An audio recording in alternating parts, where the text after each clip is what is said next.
সকাল থেকে উঠে এত বিচ্ছিরি একটা গন্ধ ছাড়ছে। উঠে দেখি কিসের গন্ধ কিসের গন্ধ। এইখানে দরজার পাশে, এইখানে এই যে দরজার পাশে একখানা টিকটিকি মরে পড়ে রয়েছে। এত বাজে গন্ধ কি বলবো।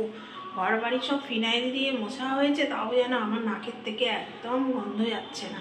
আর আমার যে কোনো বাজে গন্ধ না একদম নাকে ঢুকলে সেটা মানে আমার যে কতদিনে সেটা যাবে তার কোনো ঠিক নেই। Hello friends, welcome back to my channel RG blog. কেমন আছো তোমরা? আশা করি সবাই খুব ভালো আছো, সুস্থ আছো। আমিও আছি, মোটামুটি ভালো আছি। তো দেখো এখন 11টা বাজে, এখন থেকে ব্লগটা স্টার্ট করলাম। আর আমার সকালে পুজো টুজো দেওয়া হয়ে গেছে আর ব্রেকফাস্টও করে নিয়েছি। তো তোমাদেরকে তো ভিডিও কদিন দিতে পারিনি।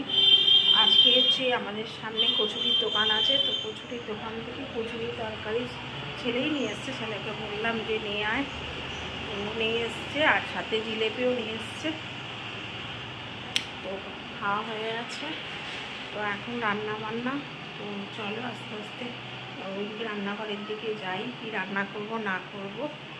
তো আর আমার মাথার চুলটা দেখছো, কালকে একটুখানি হেনা লাগিয়েছিলাম।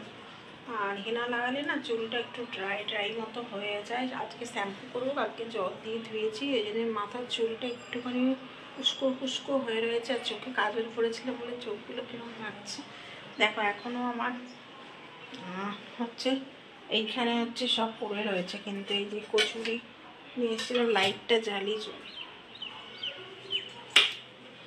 বাথরুমের দরজাটা খোলা, বাথরুমের দরজাটাকে বন্ধ করে দিই।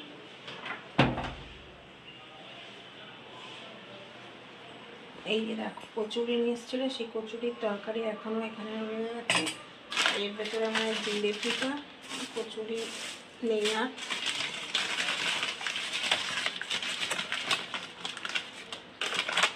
হাত দেবো না ভেতরে, এই যে জিলেপি দেখতে পাচ্ছ, হাত দিলে আঠা আঠা হয়ে যাবে। তুলে রাখতে হবে ফ্রিজে। আর রাতে হচ্ছে মটর ভিজিয়ে রেখেছিলাম, এটা হচ্ছে ঘুগনি বানাবো বলে রেখেছি, সেদ্ধ করতে হবে, ভিজে গেছে। আর এদিকে হচ্ছে আমার এদিকে নিচে বাসন কুসন সমস্ত ধুয়ে দিয়ে গেছে চম্পু।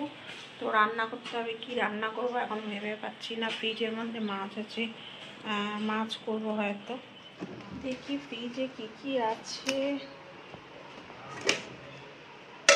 ডাল রয়েছে এখানে, সেদিনকে বাটা মাছ রান্না করেছিলাম, রয়ে গেছে 2 পিস মতো। আর কি আছে দেখি, আলু পোস্ত। আজকে রান্না বিশেষ এরকম কিছু করব না, কারণ আজকে যা রান্না করেছি প্রচুর রান্না রয়ে গেছে, এগুলোকে খেয়ে খেয়ে শেষ করতে হবে না রে। জিলেপিগুলো যদি এখানে না রাখি সব নরম হয়ে যাবে।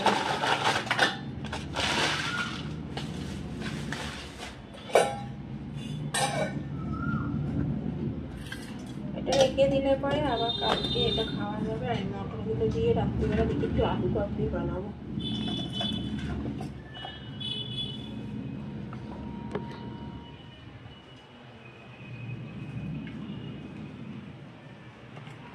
ফ্রিজে রেখে দিই, কালকে আবার খাওয়া যাবে। এই ঘরটার অবস্থা এইরকম, ঘরটাকে না আমার গোছাতে হবে, নাহলে খুব মুশকিল। খাতা বই একদম ভর্তি হয়ে যাচ্ছে। ওদিকে দেখো কি অবস্থা আমার খাটে সমস্ত। আসলে ঘর বাড়ি যখন পরিষ্কার হয় তখন সমস্ত খাটের উপরে তুলে দিতে হয়, বিছানাটা ঝাড়তে হবে। বিছানাটার অবস্থা খুব শোচনীয় হয়ে গেছে।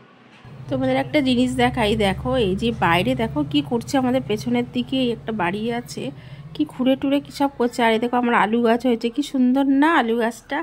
তো চলো ভিডিওটা আর বেশি বড় করছি না, খুব একটা ছোট্ট ভিডিও।